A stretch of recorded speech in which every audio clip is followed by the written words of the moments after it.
Here's how we can set a birthday reminder on the Android phone. Let me talk about it. And if you are new here on this channel, if this is your first time here, most definitely subscribe so you never miss anything important. Now, there are more ways how we can save the birthday information.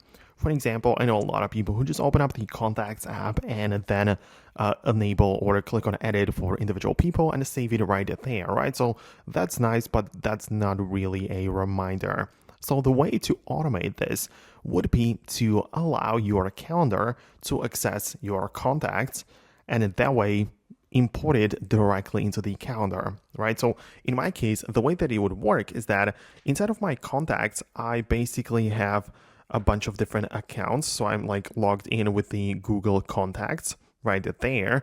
And whenever I use the Google Contacts and I add the birthday information into particular, contacts, then this gets synced to my Google Calendar and it just kind of like puts it all together nicely. So then when I move over to the Google Calendar, I can see that there are like the events, whatever, but there are also the birthday information specifically. So if I go to the settings and find the birthday section specifically, I can make sure that the contacts are synced, so that will automatically appear within my calendar. And you can see as well the reminders which you are interested in.